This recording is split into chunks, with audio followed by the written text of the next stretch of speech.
بسم الله الرحمن الرحيم. الحمد لله رب العالمين والعاقبة للمتقين والصلاة والسلام على سيدنا محمد وعلى آله وأصحابه أجمعين. أما بعد، فقد قال الله تبارك وتعالى: أعوذ بالله من الشيطان الرجيم وتوبوا إلى الله جميعا أيها المؤمنون لعلكم تفلحون. صدق اللہ العظیم. توبہ اور استغفار سے متعلق آج یہ تیسری نشست ہے جس میں توبہ اور استغفار کے فضائل و انعامات اور اس کی برکات ذکر کی جائیں گی کہ ایک انسان کو اللہ تبارک و تعالیٰ کے سامنے رونے گڑ گڑانے، معافی مانگنے اور ندامت کے آنسو بہانے پر دنیا اور آخرت میں کیا کچھ ملتا ہے، اس پر انشاءاللہ آج کی اس مجلس میں تفصیل سے بات کی جائے گی. قرآن و سنت کی روشنی میں وہ فضائل اور انعامات ذکر کیے جائیں گے.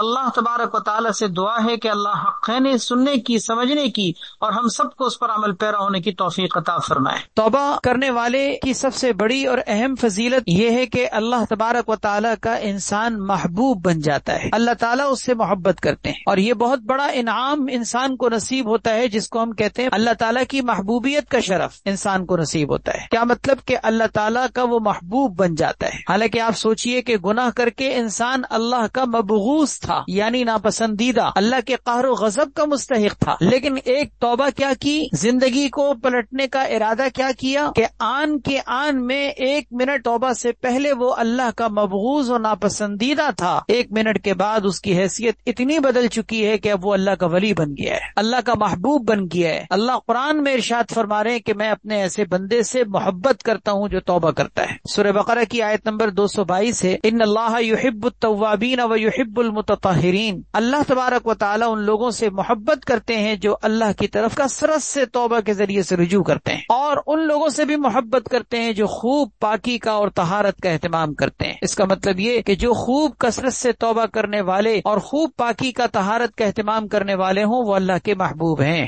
حضرت انس بن مالک رضی اللہ تعالیٰ عنہ سے مروی ہے کہ آپ صلی اللہ علیہ وسلم نے ارشاد فرمایا کہ ان اللہ یحب الشاب التائب، بے شک اللہ تبارک و تعالی اس نوجوان سے محبت کرتے ہیں جو توبہ کرنے والا ہو. بطور خاص نوجوان کا تذکرہ اس لیے کیا کیونکہ وہ جوانی کی توبہ ہے، اور جوانی کی توبہ کی کیا ہی بات، در جوانی توبہ کردن شیوہ پیغمبری، کہ جوانی میں توبہ کرنا یہ تو انبیاء کا طریقہ ہے، ورنہ بڑھاپے میں تو ظالم بھیڑیا بھی جب اس کے منہ میں دانت نہیں ہوتے تو وہ بھی پرہیزگار بن جاتا ہے. اس کا مطلب یہ ہوا کہ جوانی کی توبہ یہ اصل توبہ ہے، کیونکہ گناہوں کے تقاضے اس وقت عروج پر ہوتے ہیں، دنیا کی چمک دمک اس کی آنکھوں کو خیرہ کر رہی ہوتی ہے، حرص اور طمع اور لالچ کا دل کے اندر ایک طوفان امڑ رہا ہوتا ہے. اس موقع پر انسان کا اپنے نفس اور نفسانیت کا مقابلہ کرنا، اپنی شہوتوں کا مقابلہ کرنا، اپنے گناہوں کے تقاضوں کو دبا کر زندگی گزارنا، یہ ہے انبیاء کا طریقہ، یہ ہے صلحاء کا طریقہ، یہ ہے اللہ کے محبوب بندوں کا طریقہ. آج ایک عمومی مزاج بن گیا ہے کہ ساری زندگی جوانی کے اندر بھی انسان گناہوں میں گزار کر اس آس پر بیٹھا رہتا ہے کہ میں بڑھاپے میں توبہ کروں گا. کیا کسی کو اس بات کی گارنٹی ہے کہ وہ اپنے بڑھاپے کی زندگی کے لمحات کو دیکھ سکے گا؟ اللہ اکبر. بہرحال یہ پہلی فضیلت ہو گئی. دوسری فضیلت توبہ کی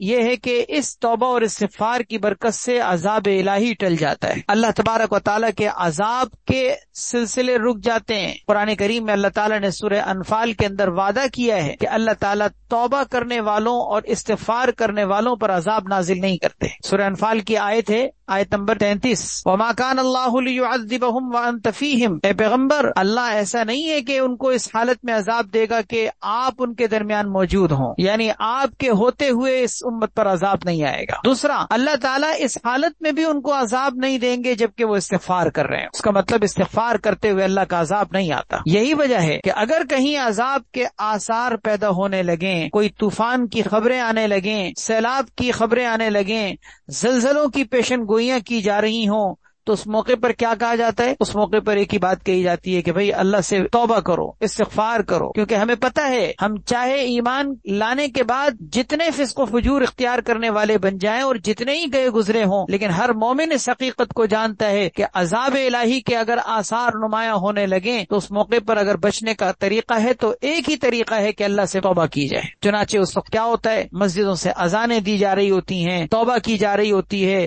لوگ استغفار کر رہے ہوتے ہیں، اور یہی تعلیم دی جاتی ہے، تلقین کی جاتی ہے کہ بھئی استغفار کیا جائے. استغفار کرتے ہوئے اللہ تعالیٰ کا یہ وعدہ ہے، ما کان اللہ معذبہم وہم یستغفرون، اللہ لوگوں کے استغفار کرتے ہوئے عذاب نہیں دیتے۔ تو کتنا بڑا یہ فائدہ کہ توبہ کی برکت سے عذاب الہی ٹل جاتا ہے۔ تیسرا فائدہ یہ ہے کہ استغفار کرنے کی برکت سے اللہ تبارک و تعالیٰ کی جانب سے رحمت کی بارش برسنی شروع ہو جاتی ہے، باران رحمت برسنا شروع ہو جاتا ہے۔ قحط سالی کا موسم ہو، خشک سالی کا موسم ہو، پانی کی کمی ہو، اس طرح کے تمام مسائل کا حل صرف یہ ہے کہ انسان توبہ کرے، استغفار کرے۔ آج آپ کو معلوم ہے کہ پانی کے حوالے سے کتنے مسائل ہیں، زمین کے اندر خطرناک حد تک پانی کا لیول کم ہو رہا ہے، چنانچہ گھر گھر کے اندر بورنگ کروائی جاتی ہے، اور پرانی ذرا سی کوئی بورنگ کچھ عرصے پرانی ہو گئی ہو تو ان کی طرف سے کثرت سے یہ چیز دیکھنے میں آ رہی ہے کہ وہ کہتے ہیں کہ بورنگ بیٹھ گئی، پانی کا لیول اتنی تیزی سے نیچے کم ہو رہا ہے۔ یہ ہمارے گناہوں کی وجہ سے، اور اس کا علاج یہی ہے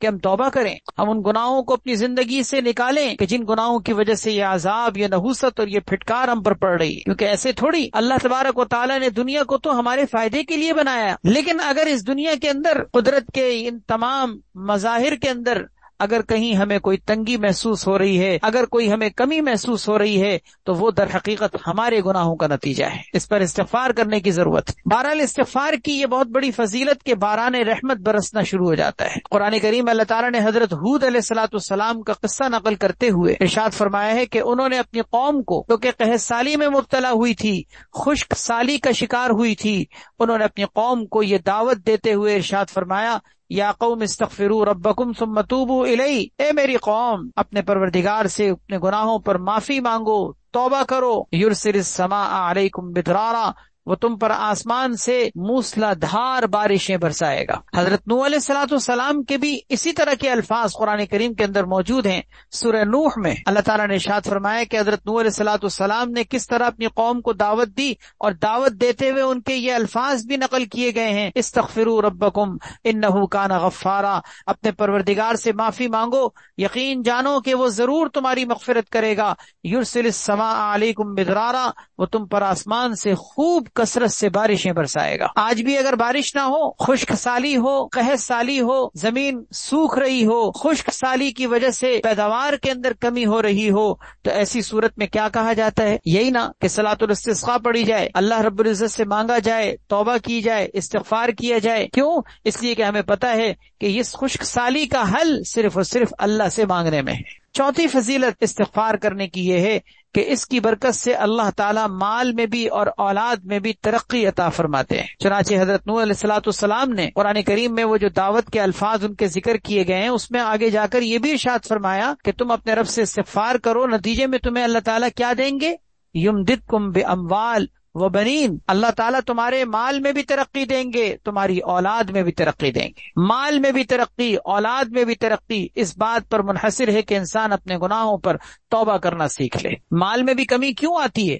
حدیث میں آتا ہے انسان محروم کر دیا جاتا ہے گناہ کی وجہ سے، اپنے اس رزق سے محروم کر دیا جاتا ہے جو رزق اس کو ملنے والا تھا۔ تو معلوم کیا ہوا کہ اس گناہ سے توبہ کرنے کی برکت سے انسان اپنے اس رزق کو پا سکتا ہے۔ رزق کی تنگی، معاشی تنگی، اقتصادی بحران، اسی طرح کرائسس، انسان چاہے اپنی انفرادی زندگی کے اندر کا شکار ہو، یا اس وقت جو ہم پوری اجتماعی طور پر ملکی سطح پر ہم اس کے جو شکار ہو رہے ہیں، ان کا حل توبہ میں ہے، استغفار میں ہے، اللہ سے معافی مانگنے میں۔ حضرت جابر بن عبداللہ رضی اللہ تعالیٰ عنہ نے ایک بڑا پیارا قصہ نقل کیا ہے۔ فرماتے ہیں کہ ایک انصاری صحابی نبی کریم صلی اللہ علیہ وسلم کی خدمت اقدس میں حاضر ہوئے اور آ کر عرض کیا، یا رسول اللہ، ما رزقت ولدا قط، کہ مجھے آج تک اولاد کی نعمت نہیں ملی، عرصہ ہوا تھا ان کی شادی کو، اولاد نہیں ہوئی تھی۔ آ کر نبی علیہ الصلوۃ والسلام سے اپنا دکھڑا ذکر کیا۔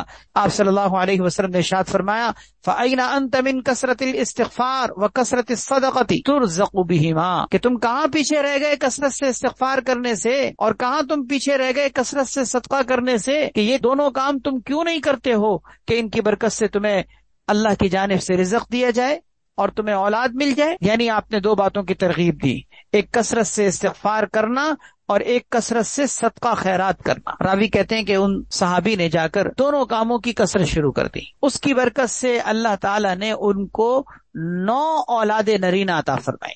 حدیث میں یہ موجود ہے، 9 اولاد نرینہ اللہ تعالیٰ نے ان کو عطا فرمائی۔ کہاں ایک کے لیے وہ تڑپ رہے تھے اور ترس رہے تھے۔ آج مزاروں پہ جانے والے، منتیں ماننے والے، دھاگے باندھنے والے، پیروں کے سامنے نعوذ باللہ سجدے کرنے والے، جو اپنی اولاد کے حصول کے لیے اپنے ایمان کے سودے کر رہے ہوتے ہیں، ان کو ڈرنا چاہیے اس طرح کے کفر و شرک کے کام کرنے سے. ان کو چاہیے کہ اس موقع پر اگر کوئی تدبیر اختیار کر سکتے ہیں ظاہری اعتبار سے تو وہ یہ تدبیر ہے، اللہ کی طرف رجوع کریں، کثرت سے استغفار کریں، توبہ کریں، اللہ تبارک و تعالیٰ کے راستے میں انفاق فی سبیل اللہ، صدقہ خیرات کریں. اللہ تعالیٰ دیکھیں کیسے تقدیر کو بدل دیتے ہیں. دعا میں اللہ نے وہ طاقت رکھی ہے کہ تقدیر کو بھی بدل دیتی ہے. اللہ سے مانگ کے دیکھیں، پھر دیکھیں کیسے بند دروازے آپ کو کھلتے ہوئے اپنی آنکھوں سے نظر آئیں. اللہ کی قدرت کے مظاہر آپ کو اپنی آنکھوں سے اترتے ہوئے نظر آئیں گے. کوئی مانگنا تو سیکھے. ہم تو مائل بکرم ہیں، کوئی سائل ہی نہیں. اللہ تعالیٰ تو ہر وقت دینے کے لیے تیار ہے، اس کے خزانوں میں کوئی نعوذ باللہ کمی ہے. 5ویں فضیلت استغفار توبہ کرنے کی یہ ہے کہ اس کی برکت سے باغات اور نہروں میں فراوانی ہو جاتی ہے، یعنی خوشحالی، فراوانی، کشادگی نہروں میں، باغات میں، پیداوار میں، پھلوں میں، میووں میں، ثمرات میں، ان کی پیداوار میں برکت کا تعلق بھی کثرت سے استغفار کرنے میں ہے. حضرت نوح علیہ السلام نے اسی دعوت کے اندر فوائد کو ذکر کرتے ہوئے کہ تم اللہ سے توبہ کرو، استغفار کرو، تمہیں اللہ تعالیٰ کیا کیا دیں گے، ان میں آگے جا کر سورہ نوح کے اندر حضرت نوح علیہ السلام نے ایک فائدہ یہ بھی ذکر کیا کہ وَيَجْعَلْ لَكُمْ جَنَّاتٍ وَيَجْعَلْ لَكُمْ أَنْهَارًا، کہ میری قوم تم اللہ تعالیٰ سے کثرت سے استغفار کرو، توبہ کرو، اپنے گناہوں کی معافی مانگو، اللہ تمہارے لیے باغات پیدا کر دیں گے، اللہ تمہارے لیے نہروں کو مہیا کر دیں گے. یعنی اس کا مطلب بہتی ہوئی نہریں اور پیداوار کثرت سے نکالنے والے باغات اللہ تمہیں عطا کر دیں گے. 6ٹھی فضیلت یہ ہے کہ استغفار کی برکت سے انسان کو جسمانی طور پر بھی، بدنی طور پر بھی طاقت اور قوت کا خزانہ نصیب ہوتا ہے. انسان اپنے ظاہری بدن کے اعتبار سے، جسم کے اعتبار سے مختلف بیماریوں کا شکار ہو کر لاغر، کمزور ہوتا رہتا ہے. اگر اس کو ان ساری بیماریوں سے اور کمزوریوں سے نکلنا ہے، توبہ اور استغفار کرے. یہ فائدہ بھی قرآن کریم میں اللہ تعالیٰ نے ذکر کیا ہے. حضرت ہود علیہ السلام نے اپنی قوم کو دعوت دیتے ہوئے ان سے یہ کہا تھا کہ اے میری قوم، اللہ نے تمہیں مضبوط لمبے تڑنگے جسم کا مالک اور مضبوط طاقت اور قوت کا حامل بنایا ہے، لیکن اس طاقت اور قوت میں اگر تم مزید اضافہ کرنا چاہتے ہو، مزید اپنی طاقت اور قوت کے خزانوں کو بڑھانا چاہتے ہو، تو اے میری قوم اپنے رب سے استغفار کرو، توبہ کرو. اس کا فائدہ کیا ہوگا؟ وَيَزِدْكُمْ قُوَّةً إِلَىٰ قُوَّتِكُمْ، اللہ تمہاری قوت میں اضافہ فرمائے گا. جتنی طاقت اور قوت اللہ نے تمہیں دی ہے، اس طاقت اور قوت میں اور برکت عطا فرما دے گا. اور اگر تم استغفار توبہ نہیں کرتے تو یہی تمہاری سرکشی، تمہاری طاقت اور قوت کے باوجود اللہ تمہیں ہلاک کر دے گا، تمہیں ذلیل و رسوا کر دے گا. چنانچہ ایسے ہی ہوا کہ جب ان مضبوط لمبے تڑنگے جسموں کے مالک نے، جو اپنی طاقت اور قوت پر ایسے نازاں تھے کہ کہتے تھے من اشد منا قوہ، کہ ہم سے زیادہ طاقتور اور کون ہو سکتا ہے، لیکن اللہ رب العزت کا جب عذاب آیا تو اللہ رب العزت نے ان کے لمبے تڑنگے جسموں کو ایسے زمین پر بکھیر دیا جیسے کھجور کے تنے بکھرے ہوئے اکھڑے ہوئے پڑے ہوئے ہوں. بتا دیا اللہ رب العزت نے اس حقیقت کو کہ طاقت اور قوت اللہ کے سامنے کوئی حیثیت نہیں رکھتی. لا حول ولا قوت الا باللہ، طاقت اور قوت کا خزانہ تو اللہ کے پاس ہے. تو آج ہم بہت ساری جسمانی بیماریوں، تکلیفوں میں مبتلا ہوتے ہیں، طرح طرح کی نت نئی پیدا ہونے والی بیماریوں کا شکار ہوتے ہیں. ایسی ایسی بیماریاں جو آج سے چند سال پہلے بھی ہمیں سننے کو نہیں مل رہی تھی. کیسے کیسے جراثیم، کیسے کیسے وائرس اور کیسی کیسی بیماریوں کی شکلیں. اللہ کے نبی صلی اللہ علیہ وسلم نے تو قرب قیامت میں اور خطرناک بیماریوں کی پیشن گوئیاں فرمائی ہیں. ما لم تسمعوا انتم ولا آباؤکم، جن کو تمہارے باپ دادوں نے سنا نہیں ہوگا، دیکھا تو دور کی بات. ایسی ایسی بیماریاں پیدا ہوں گی. یاد رکھیے، ان بیماریوں سے، ان تکلیفوں سے، ان پریشانیوں سے، ان الجھنوں سے نکلنے کا طریقہ، جسمانی صحت مند زندگی گزارنے کا طریقہ یہ ہے کہ آپ توبہ اور استغفار کو اپنی زندگی کا معمول بنا لیجیے. اللہ مکمل صحت مند زندگی عطا فرمائیں گے. 7ویں فضیلت یہ ہے کہ استغفار انسان جب کرتا ہے تو اللہ تعالیٰ ہر تنگی اور مشکل سے اس کے لیے نکلنے کا راستہ اس کو فراہم کر دیتے ہیں. ہر تنگی سے، میں کوئی بھی تنگی، معاشی تنگی بھی آ جاتی ہیں، لڑائی جھگڑے کے اعتبار سے خاندان میں کوئی مسائل ہیں وہ بھی اس میں آ جاتے ہیں، خوف وغیرہ کے معاملات بھی اس میں آ جاتے ہیں، مقدمات وغیرہ کے اندر کوئی پھنسا ہو وہ بھی اس میں آ جاتے ہیں، بیماریوں کا شکار ہو وہ بھی اس میں آ جاتے. کسی بھی قسم کی تنگی ہو، ہر تنگی سے اللہ نکلنے کا راستہ عطا کر دیں گے. ابو داؤد شریف کی روایت ہے، حضرت عبداللہ ابن عباس رضی اللہ تعالیٰ عنہما آپ صلی اللہ علیہ وسلم کا ارشاد نقل فرماتے ہیں، من لزم الاستغفار، جس نے استغفار کو لازم پکڑا، یعنی اس کا مطلب استغفار کو اس نے تھام لیا، کثرت سے استغفار کیا، جعل اللہ له من كل ضیق مخرجا، اللہ تبارک و تعالیٰ اس کے لیے ہر تنگی سے نکلنے کا راستہ اس کو مہیا کر دیں گے. بظاہر سارے اسباب بند، سارے دروازے بند، کوئی راستہ سجھائی نہیں دیتا، لیکن پھر بھی اللہ آپ کو راستہ عطا کریں گے۔ 8ویں فضیلت یہ ہے کہ استغفار کی کثرت سے انسان کو ہر طرح کے غم اور فکر سے آزادی ہوتی ہے۔ یہ ایک ہی حدیث میں اللہ کے نبی صلی اللہ علیہ وسلم نے 3 فضیلتیں ذکر کی ہیں۔ من لزم الاستغفار، جس نے استغفار کو تھاما، پہلی فضیلت یہ کہ اللہ تعالیٰ من کل ضیق مخرجا، ہر تنگی سے اس کو نکلنے کا راستہ عطا کریں گے۔ دوسری فضیلت، ہر غم اور فکر سے اللہ اس کو آزاد کر دیں گے۔ تیسری فضیلت، اس کو بے گمان رزق عطا کریں گے۔ اس کا مطلب 7ویں، 8ویں، 9ویں فضیلت یہ تینوں ایک ہی حدیث کے اندر موجود ہیں۔ اس کا مطلب یہ ہوا کہ انسان کے لیے رزق کے راستے بھی استغفار کے ذریعے سے رکھے گئے ہیں۔ ایسی جگہوں سے رزق ملتا ہے کہ انسان کو جہاں سے ملنے کی امید بھی نہیں ہوتی۔ اسی طرح اس میں قابل غور ایک لفظ ہے کہ وَمِن كُلِّ هَمٍّ فَرَجًا، اللہ ہر غم اور فکر سے اس کو آزاد کر دیتے ہیں۔ آج کے معاشرے کا آپ کو پتہ ہے کہ بہت بڑا مسئلہ غم اور فکر ہے، جس کو ہم ٹینشن کہتے ہیں، انزائٹی کہتے ہیں۔ لوگ ٹینشن اور انزائٹی کی طرف کتنا جا رہے ہیں، آپ کو اندازہ ہوگا کہ معاشرے کے اندر کتنا بڑا طبقہ ایسا ہے جو انزائٹی کی طرف جا رہا ہے۔ خوف اور گھبراہٹ، دل میں خوف اور گھبراہٹ طاری ہے، پتہ نہیں چل رہا، بے چینی ہے، اضطراب ہے، بے قراری ہے، سکون نہیں مل رہا۔ مچھلی کی طرح انسان جو ہے وہ تڑپ رہا ہے، ڈاکٹروں کے پاس جاتا ہے، کبھی نفسیات کے ڈاکٹر کے پاس جاتا ہے، کبھی کس ڈاکٹر کے پاس جا کر اپنا مسئلہ ذکر کرتا ہے، کسی کے پاس اس کا حل نہیں۔ کوئی انزائٹی کا مرض کہہ کر اس کو گولیاں دے رہا ہے، لیکن انسان اس الجھن سے، اس پیچیدگی سے نکل ہی نہیں پا رہا۔ لوگ تو آج انزائٹی کے مرض میں مبتلا ہو کر نعوذ باللہ اس سے زیادہ آگے کا قدم اٹھا رہے ہیں، اللہ تعالیٰ پناہ میں رکھے، خودکشی کی طرف جا رہے ہیں۔ اتنا ہموم اور فکروں کا انبار سر پر بوجھ بن کر آ رہا ہے۔ اس حدیث میں آپ دیکھیے اللہ کے نبی صلی اللہ علیہ وسلم نے وعدہ کیا ہے کہ جو استغفار کو تھامے گا، من کل ہم من فرجا، اللہ تعالیٰ اس کو ہر طرح کے غم اور فکر سے آزاد کر دیں۔ 9 فضیلتیں ہو گئی۔ 10ویں فضیلت یہ ہے کہ سچی توبہ کرنے والا اللہ تعالیٰ نے اس کے لیے قرآن کریم میں جنت کے وعدے کیے ہیں، جنت میں داخلہ نصیب ہوگا۔ سورہ تحریم پارہ نمبر 28 اللہ تبارک و تعالیٰ کیا فرماتے ہیں؟ یا ایھا الذین آمنوا توبوا الی اللہ توبۃ نصوحا، اے ایمان والوں اللہ کے حضور سچی توبہ کرو۔ اس کا فائدہ کیا ہوگا کہ اللہ تعالیٰ تمہیں ایک تو گناہوں سے پاک صاف ستھرا کر دیں گے، تمہارے گناہوں کو معاف کر دیں گے۔ دوسرا، تمہیں ایسی باغات میں، ایسی جنتوں میں داخل کریں گے کہ جس کے نیچے سے نہریں بہتی ہیں۔ گویا سچی توبہ کرنے پر جنت کو مرتب کیا گیا ہے۔ سچی توبہ، یہی سچی توبہ اگر کفر سے کی جائے تو انسان مومن ہو جاتا ہے، فاسق اور فاجر سے توبہ کرے تو صالح بن جاتا ہے۔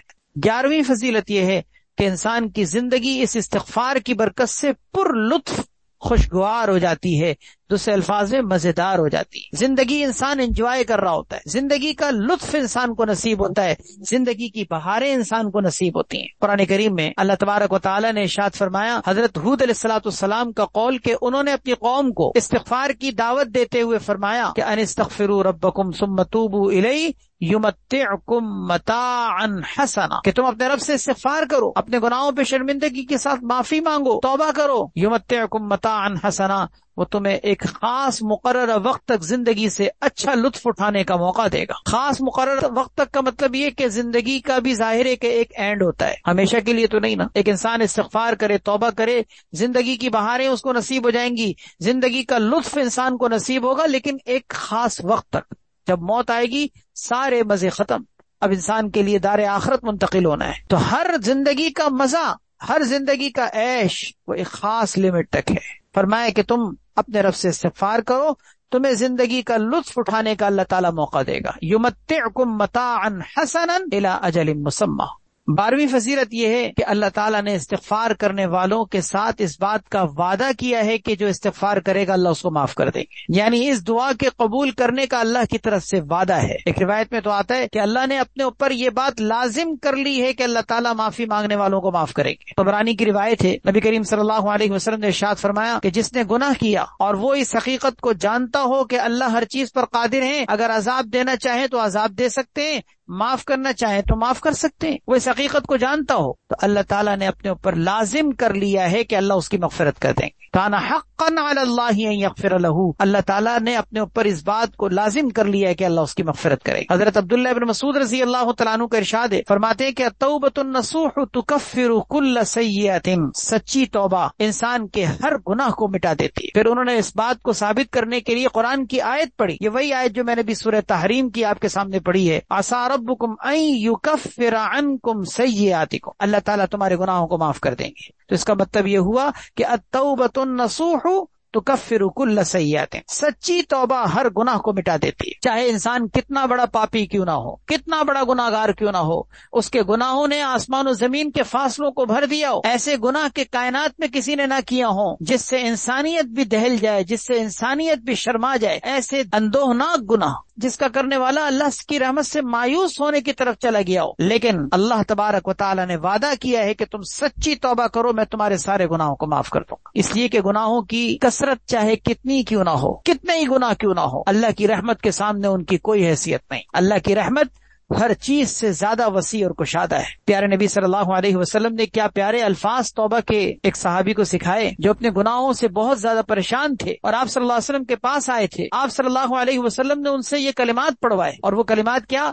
اللہم مغفرتک اوسع من ذنوبی، اللہ تیری مغفرت میرے گناہوں سے زیادہ وسیع اور کشادہ ہے، ورحمتک ارجع عندی من عملی، اور تیری رحمت کی مجھے اپنے اعمال سے زیادہ امید۔ 3 مرتبہ آپ نے یہ استغفار کے کلمات ان کو پڑھوائے اور فرمایا کہ اللہ نے تمہارے سارے گناہ معاف کر دیے۔ حضرت حکیم اختر صاحب رحمہ اللہ تعالی، اللہ ان کے درجات بلند فرمائے، اپنے نام سنا ہوگا، وہ فرمایا کرتے تھے کہ ہمارے گناہوں کی اللہ کی رحمت کے سامنے اس لیے کوئی حیثیت نہیں کہ ہمارے گناہ چاہے کتنے ہی کثیر کیوں نہ ہو جائیں، کتنے ہی زیادہ کیوں نہ ہو جائیں، لیکن وہ محدود ہیں، کیونکہ وہ معدود ہیں۔ محدود ہیں یعنی ان کی ایک خاص حد ہے، ایک لمٹ ہے، اس لیے کہ وہ معدود ہیں کہ ان کے اوپر گنتی فٹ آتی ہے، چاہے کتنے ہی کیوں نہ ہو، چاہے لاکھ نہیں، کروڑوں خربوں اربوں ہوں، لیکن بہرحال کوئی نہ کوئی عدد تو ان کے اوپر فٹ آئے گا نا۔ فرمایا کہ ہمارے گناہ باوجود کثرت کے محدود ہیں کیونکہ وہ معدود ہیں، اور اللہ کی رحمت غیر محدود اور غیر معدود ہے، اور غیر محدود رحمت کے سامنے محدود چیز کی کوئی حیثیت نہیں ہوتی۔ اس لیے کبھی اپنی گناہوں کی وجہ سے مایوس نہ ہونا، کیونکہ شیطان مایوسی کے راستے سے انسان کو گمراہی کے راستے پہ ڈال دیتا ہے۔ وہ یہ کہتا ہے کہ تمہیں کون معاف کرے گا، تمہارے ہاتھ تو اتنے لوگوں کے قتل کے خون سے رنگے ہوئے ہیں، تمہیں کون معاف کرے گا، تم نے تو فحاشی اور یعنی بے حیائی اور بے شرمی اور زناکاری اور بدکاری کی حد کر دی ہے، تمہیں کون معاف کرے گا، تمہارے اوپر تو اتنے حقوق اللہ اور حقوق العباد کا بوجھ ہے۔ اس طرح کی ساری باتیں یاد رکھیں، یہ سب مایوسی کی طرف جانے کا راستہ ہے۔ ایک چیز یاد رکھیے، لا تقنطوا من رحمت اللہ، اللہ نے قرآن میں فرما دیا، اللہ سے زیادہ سچی بات کسی کی ہو سکتی ہے؟ شیطان یا شیطانی سوچیں یا شیطانی وساوس ان کی اللہ کے کلام کے سامنے کیا حیثیت؟ اللہ فرما رہے لا تقنطوا من رحمت اللہ، اللہ کی رحمت سے مایوس مت ہو۔ جب اللہ نے کہہ دیا مایوس نہ ہو تو ہم کیوں مایوس؟ مایوسی انسان کو کفر کے راستے پہ رہ جاتی۔ حدیث میں آتا ہے، حدیث قدسی ہے، اللہ کے نبی صلی اللہ علیہ وسلم نے یہ اللہ تعالیٰ کا ارشاد نقل فرمایا کہ یا ابن آدم انک ما دعوتنی ورجوتنی غفرت لک علی ما کان فیک ولا ابالی، اے ابن آدم، اے انسان، جب تک تو مجھ سے مغفرت مانگتا رہے گا اور مجھ سے امید رکھتا رہے گا، میں تجھے معاف کرتا رہوں گا، چاہے تو کوئی بھی گناہ کرے۔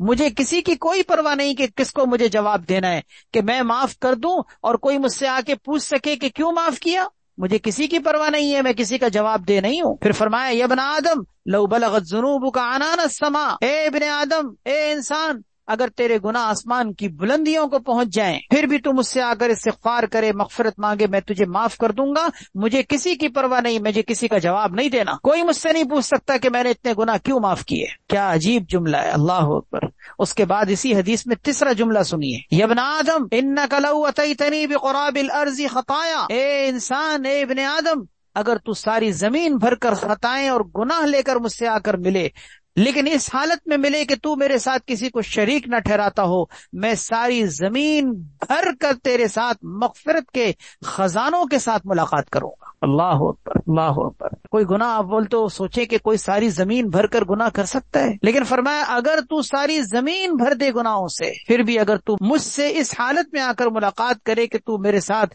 کسی کو شریک نہ ٹھہراتا ہو، میں تجھ سے اس حالت میں ملوں گا کہ ساری زمین بھر کر مغفرت کے خزانے میرے پاس ہوں گے۔ اللہ اکبر۔ یہ اس بندے سے کہا جا رہا ہے جس نے ساری کائنات، ساری زمین، ساری دھرتی کو اللہ کی نافرمانیوں سے بھر دیا، یہ اس سے اللہ کے ملنے کا انداز ہے۔ تو سوچئے اعمال صالحہ کر کے، نیکیاں اور اجر و ثواب کما کے، نیکی اور تقوی کی زندگی گزار کر جانے والوں سے اللہ کس حالت میں ملاقات کریں گے؟ اللہ اکبر۔ اللہ کی رحمت کا کوئی کنارہ نہیں ہے، اللہ کی رحمت کی کوئی انتہا نہیں ہے۔ ایک حدیث میں ہے من استغفر اللہ غفر لہ، ترمذی کی روایت ہے، جس نے بھی اللہ تعالیٰ سے مغفرت مانگی، اللہ نے اس کو سمجھو بخش دیا. یہ نہیں کہ اللہ اس کو معاف کریں گے، ماضی کا صیغہ ہے. من استغفر اللہ غفر لہ، جس نے اللہ سے مغفرت مانگی اللہ نے اس کی مغفرت کر دی. یہ نہیں کہ کر دے گا، اللہ نے مغفرت کر دی. حدیث میں آتا ہے لو اخطأتم حتی تبلغ خطایاکم السماء، اگر تم خطا کرو، گناہ کرو، اللہ کی نافرمانی کرو اور تمہارے گناہ اتنی کثرت سے ہوں کہ تمہاری خطائیں آسمان کی بلندیوں تک پہنچ جائیں. آسمان و زمین کے درمیان کتنا فاصلہ ہے؟ 500 سال کا فاصلہ حدیث میں ذکر کیا گیا ہے. یہ سارا 500 سال کا فاصلہ اگر تم گناہوں سے بھر دو، ثم تبتم لتاب اللہ علیکم، پھر اگر تم توبہ کرو اللہ تمہاری توبہ کو قبول کر لے گا. اس سے معلوم ہوا کہ انسان کو کبھی بھی اپنے گناہوں کی کثرت کے باوجود بھی مایوسی کے راستے پر نہیں جانا چاہیے. یہ مایوسی کا راستہ ایسا خطرناک راستہ ہے کہ جو انسان کو راہ حق سے ہٹا دیتا ہے. ایک روایت میں ہے حضرت ابو امامہ رضی اللہ تعالیٰ عنہ آپ صلی اللہ علیہ وسلم کا ارشاد نقل فرماتے ہیں ما من قوم یجلسون فی مجلس فیستغفرون اللہ قبل ان یتفرقوا الا غفر اللہ لهم، کہ کچھ لوگ اگر کسی جگہ بیٹھ کر جدا ہونے سے پہلے، الگ ہونے سے پہلے اگر اللہ تعالیٰ سے استغفار کر لیں اللہ تعالیٰ ان کو ضرور معاف کر دیتے ہیں. کیا مطلب؟ مجلس کے اختتام پر کچھ افراد جو ایک جگہ بیٹھے تھے، جمع ہوئے تھے، اگر انہوں نے کھڑے ہونے سے پہلے استغفار کر لیا اللہ کا وعدہ ہے کہ اللہ ان کی مغفرت کر دیں گے. اسی لیے مجلس کے اختتام پر یہ دعا پڑھی جاتی ہے جو حدیث میں ذکر کی گئی ہے، سبحانک اللہم و بحمدک اشہد ان لا الہ الا انت استغفرک و اتوب الیک. انسان کو ہر مجلس کہیں بھی آپ بیٹھیں، بھلے 2 منٹ کے لیے بیٹھیں، بھلے 2 گھنٹے کے لیے بیٹھیں، لیکن یاد رکھیں اپنی عادت بنا لیں کھڑے ہوتے ہوئے، مجلس برخاست ہوتے ہوئے یہ زبان سے کلمات پڑھ لیا کریں. پوری دعا یاد نہ ہو سکے صرف استغفار ہی کر لیا کریں. حدیث کے مطابق جب کچھ لوگ بیٹھ کر جدا ہوں اور استغفار کر کے جدا ہوں اللہ ان کو ضرور معاف کر دیتے ہیں. 13ویں فضیلت یہ ہے کہ اللہ تبارک و تعالیٰ کو معاف کرنا بہت پسند ہے. یہ اللہ تعالیٰ کو عمل ہی بہت پسند ہے کہ اللہ تعالیٰ معاف کرنے کے عمل کو بہت پسند کرتے ہیں. یہی وجہ ہے کہ اللہ تعالیٰ نے اپنے بندوں کو بھی ایک دوسرے کو معاف کرنے کا حکم دیا ہے. معافی مانگنا بھی اللہ کو پسند ہے، معاف کرنا بھی اللہ کو پسند ہے. اللہ بھی معاف کرنے والا، اللہ کے نبی بھی معاف کرنے والے. آپ نے اپنے خون کے پیاسوں کو بھی معاف کیا تھا جنہوں نے آپ کو آپ کے وطن عزیز سے نکالا تھا، مکہ مکرمہ کی پاکیزہ سرزمین سے جن لوگوں نے نکالا تھا اور آپ کو ہجرت کرنے پر مجبور کیا تھا. آپ جب اقتدار کے مالک ہوئے، آپ جب فاتحانہ حیثیت سے مکے میں داخل ہوئے، آپ بدلہ لے سکتے تھے، چن چن کے مار سکتے تھے، لیکن اللہ کے نبی صلی اللہ علیہ وسلم نے اپنے خون کے ان پیاسوں کو آپ نے سب کو معاف کیا تھا. تو معاف کرنا اللہ کو بہت پسند ہے. حضرت ابو ایوب انصاری رضی اللہ تعالیٰ عنہ بڑے مشہور صحابی ہیں. ان کی جب وفات کا وقت قریب آیا تو مرنے سے پہلے وہ لوگوں سے فرمانے لگے قد کتمت عنکم شیئا سمعته من رسول اللہ صلی اللہ علیہ وسلم، کہ میں نے تم سے کسی مصلحت کی وجہ سے ایک بات اب تک چھپا رکھی تھی جو میں نے اللہ کے رسول صلی اللہ علیہ وسلم سے سنی تھی، لیکن اب میرے دنیا سے جانے کا وقت آ گیا ہے. اب میں نہیں چاہتا کہ میں وہ تم سے چھپا کر دنیا سے چلے جاؤں. میں وہ حقیقت کھول رہا ہوں، میں اس راز سے پردہ ہٹا رہا ہوں اور اب میں وہ تمہیں اللہ کے نبی صلی اللہ علیہ وسلم کا ارشاد سناتا ہوں. ترمذی کے اندر یہ روایت موجود ہے. کہنے لگے آپ صلی اللہ علیہ وسلم نے ایک دفعہ ارشاد فرمایا تھا لولا انکم تذنبون لخلق اللہ خلقا یذنبون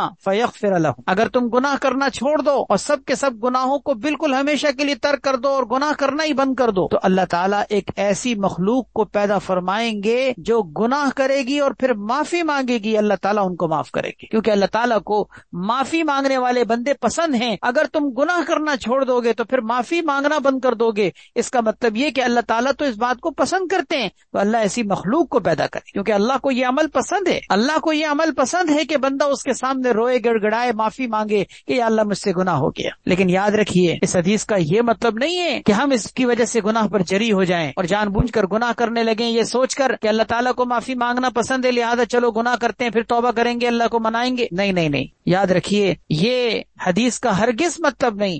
اس حدیث میں تو اللہ کی رحمت کا بیان ہے، اللہ کی رحمت کو بیان کیا جا رہا ہے کہ اللہ کی رحمت کتنی وسیع اور کشادہ ہے کہ اللہ تعالیٰ کو یہ عمل بندے کا پسند آتا ہے کہ بندہ اس سے معافی مانگے. یہ مطلب نہیں ہے کہ ایک انسان اس کی وجہ سے گناہ پر جری ہو، نہیں نہیں. اللہ تعالیٰ انسان کو خدا نہ خواستہ اگر اس نے گناہ کیا ہے اور گناہ کے بعد توبہ کی توفیق ہی نہ ملی تو کیا ہوگا؟ بعض گناہ ایسے ہوتے ہیں جن کی پھٹکار ایسی ہوتی ہے کہ انسان سے توبہ کی توفیق سلب کر لی جاتی، تو اس لیے گناہ کے بارے میں کبھی جری نہ ہو. کتنی پیاری مثال حضرت حکیم المتانوی رحمۃ اللہ نے دی ہے کہ اگر کوئی شخص شخص زہر کھا کر بچ گیا تو کیا دوسرے شخص کو اس بات کی اجازت ہوگی اور کیا وہ اپنے لیے اس بات کو پسند کرے گا کہ یہ آدمی زہر کھا کے بچا تھا تو میں بھی زہر کھا کے بچ جاؤں گا، لہذا چلو میں بھی زہر کھاتا ہوں؟ نہیں، کوئی بھی نہیں پسند کرے گا۔ ایک آدمی زہر کھا کر اس کا تریاق کھاتا ہے، تریاق کہتے ہیں نا زہر کا توڑ، اور وہ بچ جاتا ہے، تو کیا دوسرا آدمی اس منظر کو دیکھ کر یہ گوارا کر سکے گا کہ چلو میں بھی زہر کھاتا ہوں، میں بھی تریاق پھانک لوں گا؟ نہیں، وہ کبھی برداشت نہیں کرے گا،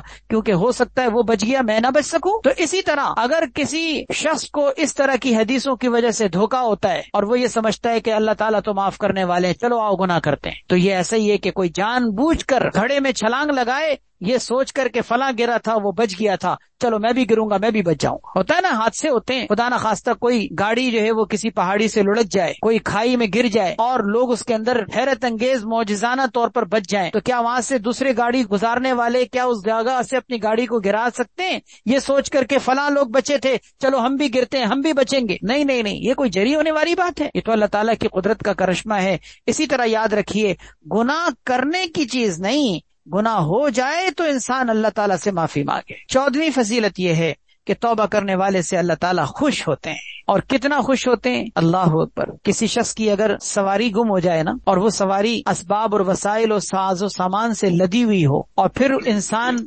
کو وہ سواری دوبارہ مل جائے، تو اس سواری کے دوبارہ ملنے کی وجہ سے انسان کو اس پر کتنی خوشی ہوتی ہے۔ حدیث کے مطابق اس سے زیادہ خوشی اللہ کو اس بات پر ہوتی ہے کہ بندہ اللہ تعالیٰ سے توبہ کرے۔ حدیث میں آتا ہے، حضرت ابو ہریرہ رضی اللہ تعالیٰ عنہ آپ صلی اللہ علیہ وسلم کا ارشاد نقل فرماتے ہیں، للہ افرح بتوب احدکم من احدکم بضالته اذا وجدها، اللہ تعالیٰ تم میں سے کسی شخص کی توبہ کرنے پر اس سے زیادہ خوش ہوتے ہیں جتنا تم میں سے کوئی شخص اپنی گم شدہ سواری کے ملنے پر خوش ہوتا ہے۔ اور ایک اور حدیث کے اندر بخاری شریف کی روایت ہے، اس سے زیادہ اس کی تفصیل ذکر کی گئی ہے کہ اللہ تعالیٰ کتنا خوش ہوتے ہیں۔ فرمایا کہ اللہ تعالیٰ اپنے بندے کی توبہ پر اس شخص کے خوش ہونے سے بھی زیادہ خوش ہوتے ہیں کہ جو کہیں مثال کے طور پر سفر میں چلتے چلتے کسی ہلاکت کی جگہ پر اترے، یعنی بیابان جگہ پر جہاں پر آبادی نہ ہو اور وہاں پر اترنے کی صورت میں انسان کے لیے ہلاکت کا امکان ہو، ایسی جگہ پر مثلاً وہ اترے سواری سے اور تھک ہار کر وہاں آرام کے لیے اترے، اور اس کے ساتھ اس کے سواری بھی ہو، اس پر اس کا کھانا پینا بھی موجود ہو، اور وہ آرام کرنے کے لیے کہیں سر رکھ کر لیٹے اور سو جائے، آنکھ لگ گئی سو گیا۔ اب جب بیدار ہوا تو اس نے دیکھا کہ نہ وہ سواری ہے نہ وہ اسباب اور وسائل اور ساز و سامان ہے، سواری جا چکی تھی، سواری بھاگ چکی تھی۔ وہ اپنی سواری کو ڈھونڈنے کے لیے، کیونکہ اس سواری پر اس کا کھانا پینا بھی موجود ہے، ساز و سامان بھی موجود ہے، اور یہ ہے بھی ہلاکت کی جگہ، اگر سواری نہیں ملی تو آگے کیسے سفر کر سکے گا؟ یہ گھبرا گیا، پریشان ہو کر اپنی سواری کو ڈھونڈنے کے لیے نکلا، یہاں تک کہ ڈھونڈتے تھک گیا۔ گرمی اور پیاس کی وجہ سے اس کی یہ حالت ہو گئی کہ اب وہ پریشان ہو کر، زندگی سے مایوس ہو کر یہ سوچ کر کہ اب تو مجھے مرنا ہے، کیونکہ اب تو مجھے سواری نہیں مل رہی، نہ کھانا ملا نہ پانی ملا، قرب و جوار میں کوئی آبادی اور بستی بھی نہیں ہے، اب تو میں اس صحرا میں، ریگستان میں، بیابان جگہ پر کسی طرح تڑپتے ہوئے مر جاؤں گا۔ یہ سوچ کر بالکل مایوس ہو گیا، اور آ کر اسی جگہ جہاں سے وہ اٹھ کے گیا تھا نا، جہاں وہ سو رہا تھا، اسی جگہ پر آ کے لیٹ گیا، مرنے کے انتظار کرنے کے لیے، یہ سوچ کر کہ اب تو مجھے مرنا ہے۔ ابھی جیسے ہی وہ آ کر اس جگہ پر لیٹے، اور جیسے ہی لیٹے تو اپنا سر اٹھا کر دیکھتا ہے کہ سامنے سے اس کی سواری آ رہی ہے، وہی سواری جس کو وہ ڈھونڈ کے تھک چکا تھا، وہ اپنی سواری کو سامنے دیکھتا ہے، جبکہ وہ اپنی زندگی سے مایوس ہو چکا تھا۔ آپ صلی اللہ علیہ وسلم نے فرمایا کہ سوچو، اندازہ کرو کہ یہ شخص اپنی سواری کے ملنے پر کتنا خوش ہوگا، کہ زندگی سے مایوس ہو چکا ہے اور مرنے کا انتظار کر رہا تھا، لیکن اپنی سواری کو دیکھ کر کتنا خوش ہو رہا ہے۔ فرمایا اللہ تعالیٰ اپنے بندے کی توبہ پر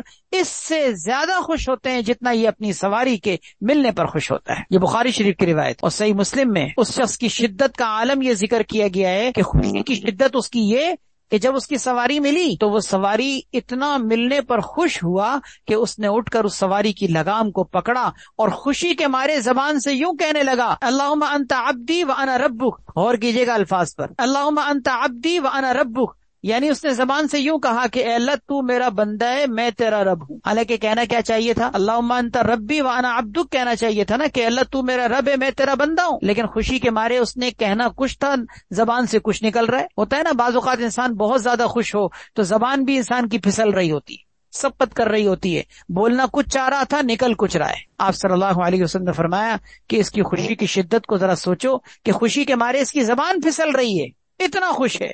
اللہ تعالیٰ اس بندے کے خوش ہونے سے زیادہ خوش ہوتے ہیں اپنے بندے کی توبہ کرنے پر۔ اللہ تعالیٰ کے سامنے جب بندہ اپنے گناہوں کی زندگی کو چھوڑ کر اپنی زندگی کا ٹریک چینج کرتا ہے، اپنی زندگی کے اندر انقلاب برپا کرنے کی نیت سے اللہ کے پاس آتا ہے کہ یا اللہ بس اب بہت ہو گئی، اب نہیں کروں گا، بس بہت ہو گئی یا اللہ، میں نے آج تک تجھے ناراض کیا، اب تجھے ناراض نہیں کروں گا، ایک سانس بھی تیری نافرمانی میں لینا گوارا نہیں کروں گا۔ اللہ کے سامنے جب یہ روتے ہوئے آنسو گراتے ہوئے اللہ کے سامنے کہتا ہے، آپ یقین کر لیجئے اللہ تعالیٰ اس بندے سے زیادہ خوش ہوتے ہیں کہ جو اپنی سواری کے ملنے پر اتنا خوش ہو رہا تھا کہ بولنا کچھ چاہ رہا تھا، نکل کچھ رہا تھا۔ اللہ اکبر۔ اللہ تعالیٰ کی اپنے بندے سے یہ محبت کا انداز ہے۔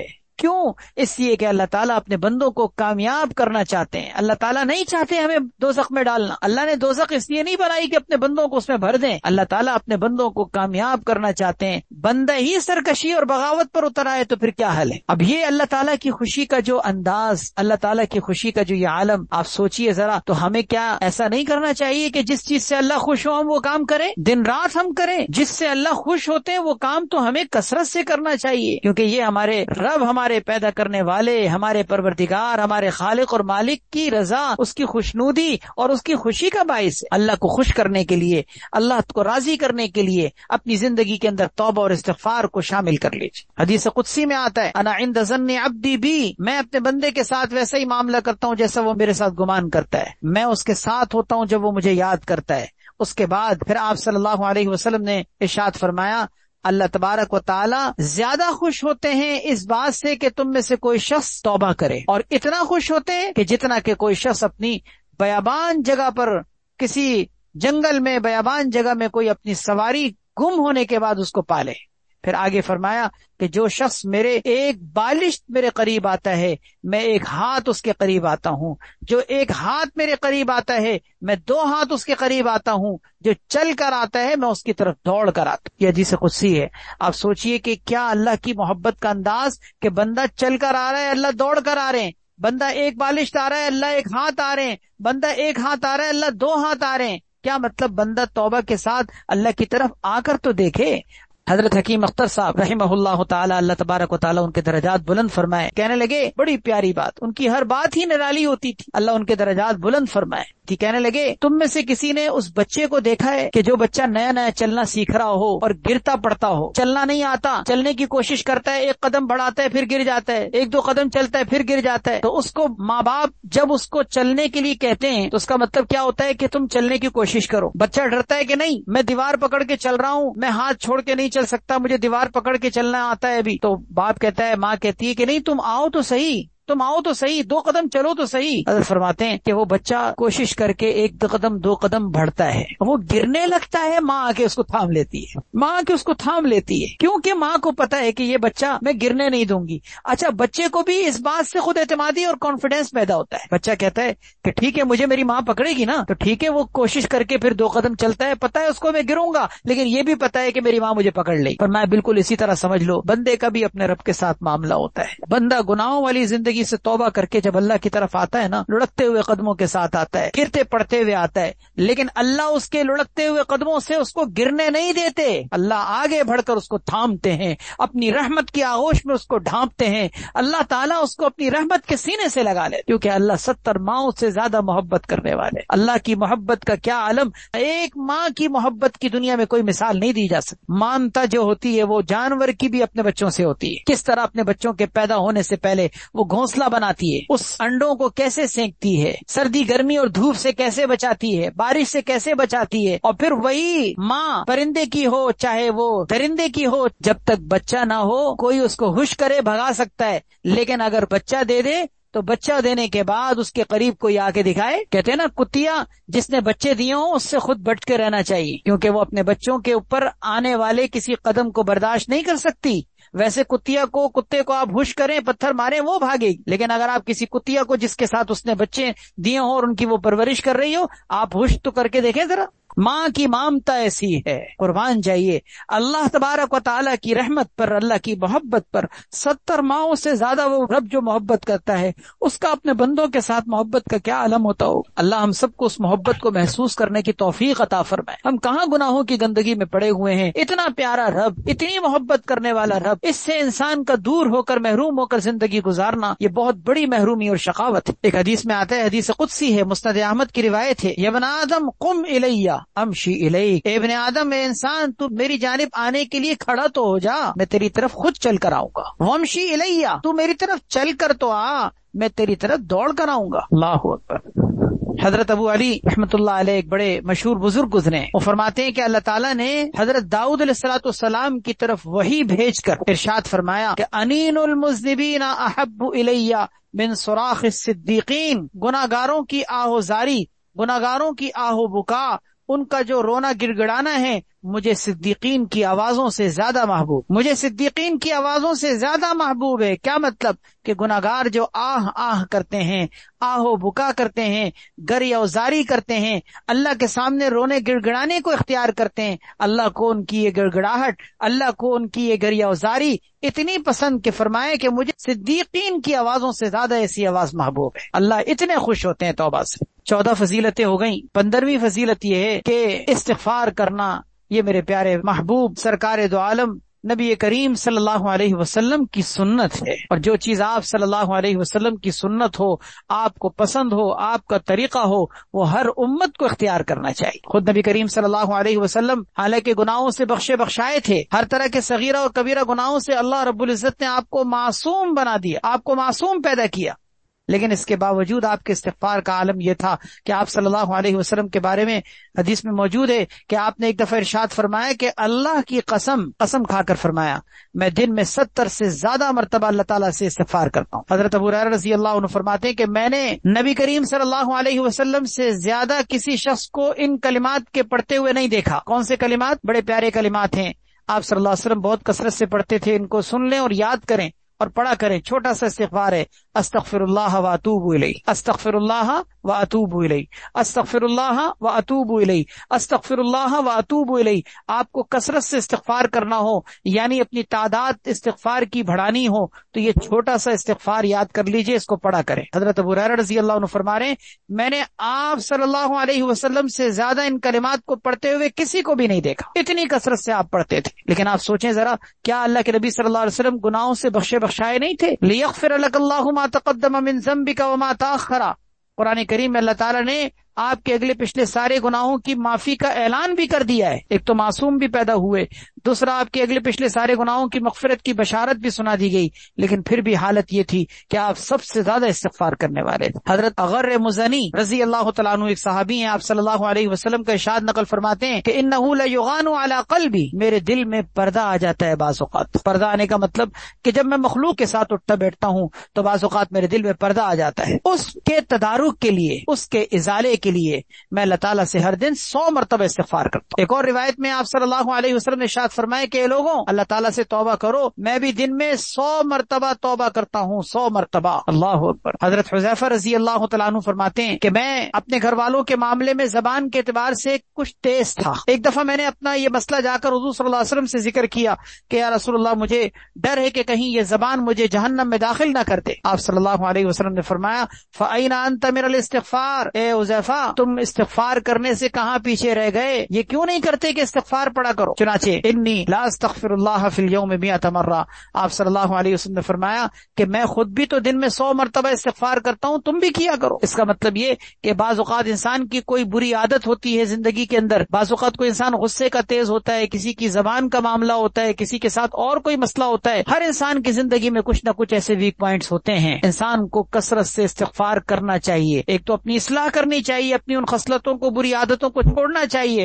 اور ساتھ میں استغفار بھی کرتے رہنا چاہیے، کیونکہ یہی استغفار ہمارے گناہوں کے دلدل سے نکلنے کا ہمارے لیے راستہ مہیا کرتا ہے۔ حضرت عبداللہ ابن عمر رضی اللہ تعالیٰ عنہما فرماتے ہیں کہ ایک ہی مجلس میں نبی کریم صلی اللہ علیہ وسلم کے کلمات کو شمار کرتا تھا کہ آپ صلی اللہ علیہ وسلم یہ کلمہ رب اغفر لی وتب علی انک انت التواب الغفور، یہ کلمہ آپ اتنی کثرت سے پڑھتے تھے کہ ایک ہی مجلس میں شمار کیا جاتا تھا کہ آپ کتنی مرتبہ پڑھ رہے ہیں، تو 100 مرتبہ تک شمار کر لیا جاتا تھا کہ ہر مجلس میں آپ کی زبان پر یہ کلمہ ہوتا تھا، اور اتنی کثرت سے کہ جب اس کو شمار کیا گیا تو وہ 100 مرتبہ سے بھی زیادہ نکلے. کیا؟ رب اغفر لی وتب علی انک انت التواب الغفور. اس سے معلوم ہوا کہ یہ ہمارے پیارے نبی صلی اللہ علیہ وسلم کا طریقہ ہے، آپ صلی اللہ علیہ وسلم کا عمل ہے. حالانکہ آپ بخشے بخشائے ہیں، لیکن بہرحال آپ صلی اللہ علیہ وسلم جب اتنی کثرت سے استغفار کر رہے ہیں تو ہم اور آپ اس کے کتنے ضرورت مند اور کتنے حاجت مند ہیں. اسی طرح 16ویں فضیلت یہ ہے کہ توبہ اور استغفار کرنے والے سب سے بہترین لوگ ہیں. حدیث میں ان کو سب سے بہترین قرار دیا گیا. ترمذی شریف کی روایت ہے، کل ابن آدم خطاء وخیر الخطائین التوابون. بنی آدم سارے کے سارے خطا کار ہیں. انبیاء علیہ الصلوۃ والسلام اور رسول اللہ کے معصوم بندے ہیں، ان کو تو اللہ نے گناہوں سے معصوم پیدا کیا ہے، لیکن اس کے علاوہ بنی آدم سارے کے سارے خطا کار. لیکن پھر فرمایا خیر الخطائین التوابون، سب سے بہترین خطا کار توبہ کرنے والے. آپ سوچئے ذرا، خطا کار بھی کبھی بہترین ہوتے ہیں، گناہگار بھی کبھی بہترین ہوتے ہیں، مجرم کو بھی کبھی بہتر کہا جاتا ہے. لیکن کیا عجیب انداز ہے کہ اللہ کے نبی صلی اللہ علیہ وسلم فرما رہے ہیں سب سے بہترین گناہگار. کیا مطلب؟ گناہگاروں میں بھی اگر ہم درجہ قائم کریں تو سب سے بہترین گناہگار وہ ہوں گے جو اپنے گناہوں پہ توبہ کرنے والے. گویا کہ ان کو گناہگار ہونے کے باوجود بہترین کہا گیا. کیا عالم ہے اللہ تعالیٰ کی محبت کا، کیا عالم ہے اللہ کے نوازنے کا، کیا عالم ہے اللہ تعالیٰ کی بخشش کا کہ گناہگار کو بھی بہترین کہا جا رہا ہے. کیوں؟ کس وجہ سے بہترین ہوا؟ اس کے بہترین ہونے کی وجہ کیا بنی؟ اس کا توبہ کرنا، اس کا استغفار کرنا، اس کا اللہ تعالیٰ سے مغفرت مانگنا. ایک اور روایت میں آپ صلی اللہ علیہ وسلم نے ارشاد فرمایا خیارکم کل مفتن تواب. تم میں سب سے بہترین لوگ وہ ہیں کہ جو کسی گناہ وغیرہ کی وجہ سے فتنے میں مبتلا ہوں لیکن پھر توبہ کر لیں. مفتن جس کو کہا جاتا ہے کہ جو کسی فتنے میں مبتلا ہوا، جیسے کوئی گناہ کے فتنے میں مبتلا ہوا، بد نظری کا فتنہ، بد زبانی کا فتنہ، اسی طریقے سے انسان کا حسد کا فتنہ، اسی طرح گانے سننے کا فتنہ، کوئی بھی گناہ کی کوئی بھی شکل ہو، ہر گناہ یاد رکھیے ایک فتنہ ہے، ایک مصیبت ہے. جب کوئی انسان اس مصیبت میں مبتلا ہوتا ہے اس کو کہتے ہیں مفتن. فرمایا کل مفتن تواب، ہر وہ شخص کے جو کسی گناہ کی مصیبت میں مبتلا ہوا اور پھر وہ توبہ کر لے، فرمایا خیارکم، ایسے لوگ تم میں سب سے بہترین ہیں. اسی طرح 17ویں فضیلت یہ ہے کہ توبہ کرنے والے کو حدیث میں گناہگار ہی قرار نہیں دیا گیا. حالانکہ اس نے گناہ کیا ہے لیکن حدیث میں اس کے گناہ کی نفی کر دی گئی کہ اس نے سمجھو گناہ کیا ہی نہیں. یعنی توبہ کرنے والے کی توبہ ایسی قبول ہوتی ہے کہ آج سے پہلے جو اس نے گناہ کیا ہے حدیث میں اب اس کی نفی ہو گئی کہ نہیں اس نے گناہ کیا ہی نہیں. کیوں؟ اس لیے کہ جو کیا تھا وہ کھاتا صاف ہو چکا ہے. حدیث میں آتا ہے، ابن ماجہ کی روایت ہے، التائب من الذنب کمن لا ذنب لہ، کہ گناہ سے توبہ کرنے والا ایسا ہے جیسے کہ اس نے گناہ کیا ہی نہیں. 18ویں فضیلت یہ ہے کہ توبہ کی حالت میں مرنے والا خوش بخت ہوتا ہے. کہ جو دنیا سے توبہ کی حالت میں مرے، توبہ کر کے دنیا سے جانے کی جس کو سعادت نصیب ہو، وہ خوش بختی کی موت مرتا ہے. طبرانی کی روایت ہے، حضرت جابر رضی اللہ تعالیٰ عنہ آپ صلی اللہ علیہ وسلم کا ارشاد نقل فرماتے ہیں، المؤمن واہی راقع، مومن گناہ کرنے والا اور توبہ کرنے والا ہے. پھر فرمایا فسعید من ہلک علی رقعۃ، بڑا خوش بخت اور خوش قسمت ہے وہ شخص کہ جو توبہ کی حالت میں مرے. اللہ اکبر. ایسے شخص کو آپ نے خوش قسمت، خوش نصیب اور خوش بخت قرار دیا کہ جس کی موت توبہ کی حالت میں ہوئی.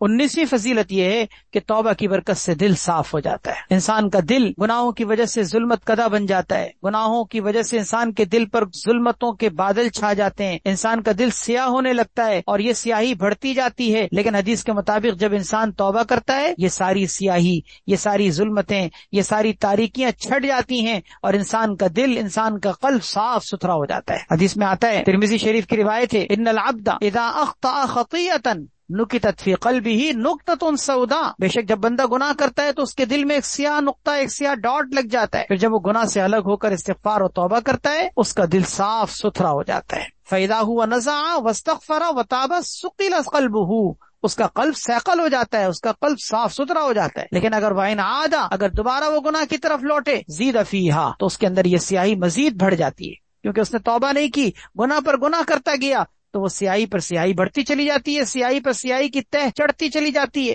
حتی تعلو قلبہ، یہاں تک کہ اس کے قلب پر یہ سیاہی غالب آ جاتی. پھر فرمایا کہ یہی وہ ران ہے، یعنی زنگ ہے، جس کو اللہ تعالیٰ نے قرآن کریم میں ذکر کیا ہے کہ کلا بل ران علی قلوبہم ما کانوا یکسبون، ہرگز نہیں، یہ لوگ جو عمل کر رہے ہیں اس نے ان کے دلوں پر زنگ چڑھا دیا ہے۔ اس کا مطلب یہ ہوا کہ گناہ کرنے کے بعد اگر ایک انسان توبہ کر لیتا ہے وہ بلیک ڈاٹ ختم ہو جاتا ہے، سیاہ نقطہ ختم ہو جاتا ہے، لیکن اگر گناہ کر کے توبہ نہ کرے، گناہ پر گناہ کرے، پھر گناہ پر گناہ کرے، پھر گناہ پر گناہ کرے، تو گناہوں کی وجہ سے سیاہی کی تہ چڑھتی چلی جاتی ہے۔ ایک وقت ایسا آتا ہے کہ انسان کا دل کالا کلوٹا ہو جاتا ہے، زنگ لگ جاتا ہے۔ 20ویں فضیلت یہ ہے کہ بار بار توبہ کرنے والے کی بھی مغفرت ہوتی ہے۔ ایسا نہیں ہے کہ توبہ کر کے معافی مانگی تو معاف ہو گیا، پھر گناہ کر رہے ہیں تو پھر اس کا مطلب یہ کہ اب دھتکار دیا جائے گا کہ تم بار بار گناہ کرتے ہو، 50 مرتبہ گناہ کر کے توبہ کر چکے ہو، پھر آ گئے معافی مانگنے کے لیے، دھتکار دیا جائے، بھگا دیا جائے۔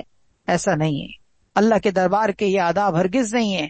اللہ تعالیٰ کے دربار میں جو شخص کتنی مرتبہ ہی گناہ کر بیٹھے لیکن توبہ کر لے، اللہ بار بار معاف کرتے۔ حدیث قدسی میں ایک بندے سے گناہ ہو گیا، اس نے کہا اللہم اغفر لی ذنبی، میرے گناہ کو اللہ معاف کرتے۔ اللہ تعالیٰ نے فرمایا اذنب عبدی ذنبا فعلم ان لہ ربا یغفر الذنب ویأخذ بالذنب، کہ میرے بندے سے گناہ ہو گیا اور وہ یہ جانتا ہے کہ اس کا کوئی رب ہے جو اس کو معاف کر دیتا ہے اور اس کو گناہ پر پکڑ بھی سکتا ہے۔ اللہ تبارک و تعالیٰ یہ فرماتے ہیں کہ پھر اس بندے سے دوبارہ گناہ ہو گیا، پھر اس نے کہا رب اغفر لی ذنبی، اے اللہ میرے گناہ کو معاف کر دے۔ اللہ تعالیٰ پھر فرماتے ہیں کہ میرے بندے نے پھر گناہ کر لیا ہے اور پھر وہ یہ جانتا ہے کہ اس کا کوئی رب ہے جو گناہ پر پکڑ بھی سکتا ہے اور معاف بھی کر سکتا ہے۔ پھر اس بندے سے تیسری مرتبہ پھر گناہ ہو گیا، پھر بندے نے کہا اے ربی اغفر لی ذنبی، اے میرے پروردگار مجھے معاف کر دے۔ اللہ تعالیٰ فرماتے ہیں کہ میرے بندے سے پھر گناہ ہو گیا اور اب پھر وہ بھی یہ جانتا ہے کہ وہ اس کا کوئی رب ہے جو گناہ کو معاف بھی کر سکتا ہے اور پکڑ بھی سکتا ہے۔ پھر اللہ تعالیٰ فرماتے ہیں اعمل ما شئت، تم جو چاہے کرتے رہو، فقد غفرت لک، میں نے تیری مغفرت کر دی۔ کیا مطلب کہ تم جتنی مرتبہ بھی گناہ کرو میں تمہیں معاف کرتا رہوں۔ یہاں پر بھی وہی بات ہے کہ اس کا مطلب ہرگز یہ نہیں ہے کہ ہم اس حدیث کی وجہ سے اس حدیث کو سن کر جری ہو جائیں اور یہ کہیں کہ اللہ تو معاف کرتے رہتے ہیں لہذا چلو پھر گناہ کرتے ہیں، پھر معافی مانگے پھر کہیں کہ چلو پھر گناہ کرتے ہیں۔ نہیں نہیں، جری نہیں ہونا چاہیے، یہ اللہ کی رحمت کا ایک انداز ہے۔ اس سے تو انسان کے دل میں اللہ کی اور محبت پیدا ہونی چاہیے اور زیادہ اللہ کی طرف رجوع ہونے کا جذبہ بیدار ہونا چاہیے کہ اللہ کتنے معاف کرنے والے، کہ ہم بار بار گندگیوں کے ڈھیر اپنے آپ پر گراتے ہیں، پھر اللہ کے پاس جاتے ہیں، اللہ پھر ہمیں نہلا دھلا کر صاف کر دیتے ہیں۔ بالکل اس کی مثال ایسی ہے، وہی حکیم اختر صاحب رحمہ اللہ تعالی، انہی کی بات مجھے یاد آ رہی ہے کہ گناہ کرنے والے کی مثال ماں کے سامنے ایسا ہے جیسے کہ بار بار پوٹی کرنے والا، بار بار پیشاب کرنے والا، کہ ماں کیا اپنے بچے کو اس گندگی سے صاف کرنے میں اکتا جائے گی؟ بار بار اپنے بچے کا پیمپر بدلنے کا کام مائیں کرتی ہیں کہ کس طریقے سے وہ اپنے بچے کے بار بار گندے ہونے کے باوجود ان کو صاف کرتی ہیں، کیونکہ ان کو پتہ ہے کہ اس بچے نے ناسمجھی میں یہ کام کر لیا، اس بچے کو میں دوبارہ دھلا کر نہلا کر صاف ستھرا کر دوں۔ پھر سے اس کے کپڑے بدلتی ہے، پھر سے اس کو نہلاتی ہے، پھر سے اس کو صاف ستھرا کرتی ہے۔ یعنی اللہ تعالیٰ کا اپنے بندے کے ساتھ یہ جو ماں کا اپنے بچے کے ساتھ معاملہ ہے اس سے بھی زیادہ ہے، کیونکہ یہ ماں بھی کبھی کسی وقت ایسا وقت آ سکتا ہے کہ وہ بھی چڑچڑی ہو جائے، غصے میں دو بول دے، اگرچہ اس کو صاف ستھرا کر رہی ہو، نہلا رہی ہو، لیکن پھر بھی ہو سکتا ہے اس کے منہ سے کوسنے وغیرہ کے الفاظ نکلنے لگ جائیں۔ لیکن یاد رکھیے اللہ تعالیٰ کبھی اپنے بندے کی توبہ کو قبول کرتے ہوئے اکتاتے نہیں ہیں۔ بندہ گناہ کر کے اکتا جاتا ہے، اللہ معاف کر کے نہیں اکتاتے۔ جیسا کہ حدیث میں آتا ہے کہ ایک شخص نے نبی کریم صلی اللہ علیہ وسلم سے دریافت کیا انی اذنب، یا رسول اللہ مجھ سے گناہ ہو گیا ہے۔ آپ نے فرمایا استغفر ربک، اپنے پروردگار سے استغفار کرو۔ اس نے کہا فاستغفر ثم اعود، میں گناہ کر کے پھر استغفار کرتا ہوں لیکن دوبارہ گناہ کر بیٹھتا ہوں۔ آپ نے فرمایا کوئی بات نہیں، پھر اگر تم سے گناہ ہو جائے پھر فاستغفر ربک، اپنے رب سے مغفرت کی دعا مانگو۔ راوی کہتے ہیں کہ اس نے 3-4 مرتبہ یہی الفاظ دہرائے کہ میں پھر گناہ کر بیٹھتا ہوں۔ آپ نے فرمایا پھر معافی مانگو۔ اس نے کہا پھر گناہ کر بیٹھتا ہوں۔ آپ نے فرمایا پھر معافی مانگو۔ کئی دفعہ کے بعد آپ صلی اللہ علیہ وسلم نے آخر میں فرمایا استغفر ربک حتی یکون الشیطان هو المحسور، اپنے پروردگار سے استغفار کرتے رہو یہاں تک کہ شیطان تھک کر بیٹھ جائے، شیطان اکتا جائے اور شیطان تھک ہار کر بیٹھ جائے کہ میں تو بار بار اس سے گناہ کروا رہا ہوں، گناہ کروا کر تھک گیا ہوں، لیکن یہ باز ہی نہیں آتا، بار بار توبہ کر کے اپنے آپ کو پاک کر لیتا ہے، پھر میں گندا کرتا ہوں پھر یہ پاک کروا لیتا ہے، پھر میں گندا کرتا ہوں پھر پاک کروا لیتا ہے۔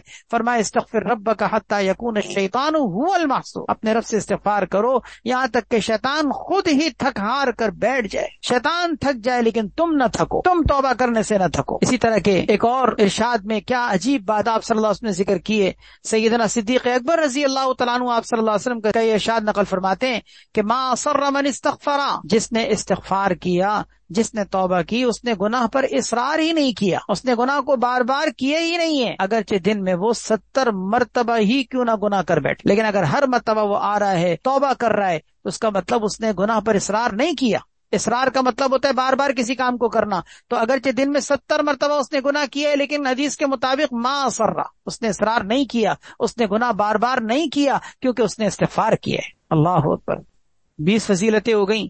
21ویں فضیلت یہ کہ اللہ تعالیٰ نے توبہ اور رحمت کا دروازہ کھول رکھا ہے، اور یہ توبہ اور رحمت کا دروازہ اللہ تبارک و تعالیٰ نے قیامت تک کے لیے کھول رکھا ہے، جب تک سورج مغرب سے طلوع نہیں ہوگا، جو اس کے ڈوبنے کی جگہ ہے، اس وقت تک یہ توبہ کا دروازہ کھلا ہوا ہے۔ ایک دفعہ روایت میں ہے کہ قریش نے آپ صلی اللہ علیہ وسلم سے فرمائش کی کہ یا رسول اللہ، ہمارے لیے صفا کی پہاڑی کو سونے کا بنا دیجئے تو ہم آپ کی اتباع کر لیں گے، آپ کی پیروی کر لیں گے۔ صفا پہاڑی سونے کی بنا دیجئے، اگر یہ بن گئی تو ہم آپ کی پیروی کریں گے۔ آپ صلی اللہ علیہ وسلم نے دعا کی، حضرت جبرائیل علیہ السلام تشریف لائے، کہنے لگے آپ کا رب آپ کو سلام کہہ رہا ہے، اور یہ کہہ رہے ہیں کہ ان شئت اصبح لهم الصفا ذهبا، اگر آپ چاہیں جیسا آپ دعا مانگ رہے ہیں، یہ صفا کی پہاڑی ان کے لیے سونے کی بن سکتی ہے، لیکن یہ بات یاد رکھیے کہ اگر پھر کسی نے کفر اختیار کیا صفا پہاڑی کے سونا بن جانے کے بعد، کیونکہ یہ فرمائشی معجزہ ہوگا، اور اللہ کا ضابطہ یہ ہے کہ فرمائشی معجزہ اگر پورا کر دیا جائے، پھر اگر کوئی قوم نہ مانے تو اللہ عذاب بھیج دیتے ہیں۔